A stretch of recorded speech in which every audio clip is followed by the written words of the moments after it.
সরল ব্যক্তির সাথে ছলনা তোমার ধ্বংসের দরজা খুলে দেবে। সে তুমি যত বড়ই খেলোয়াড় হও না কেন, ধ্বংস তোমার অনিবার্যই। সমস্যা আসলে সৎ থাকো,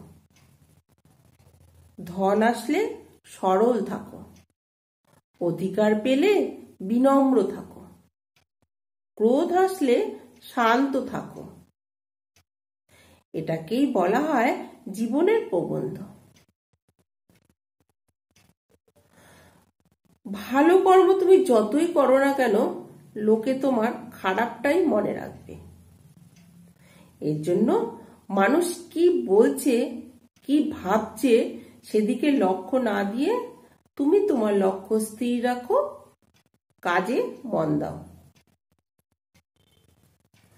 আত্ম অহংকারকে কাছে আসতে দিও না, আর আত্মসম্মানবোধকেও যেতে দিও না।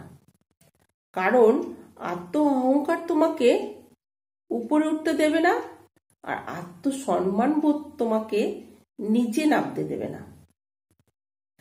কাউকে পরাজিত করা খুব সহজ, কিন্তু কারোর মনকে জয় করা খুব কঠিন। চলো বন্ধুরা, শুনতে থাকো। কাউকে খুব হাসি খুশি দেখলে খোঁচা মেরে কথা বললো না।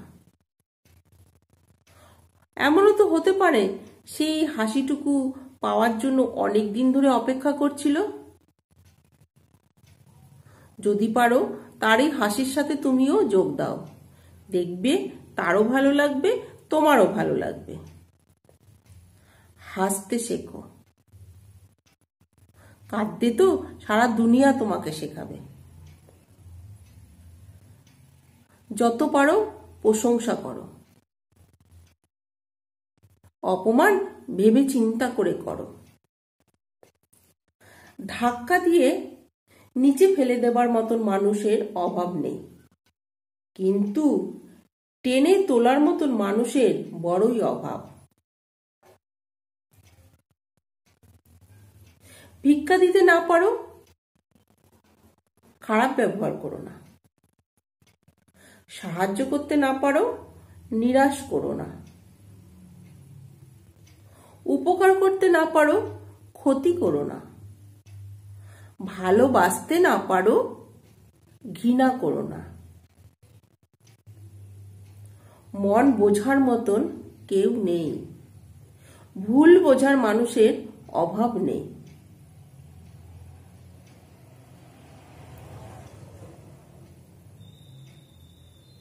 চলো বন্ধুরা, আজকে এইটুকুই বললাম।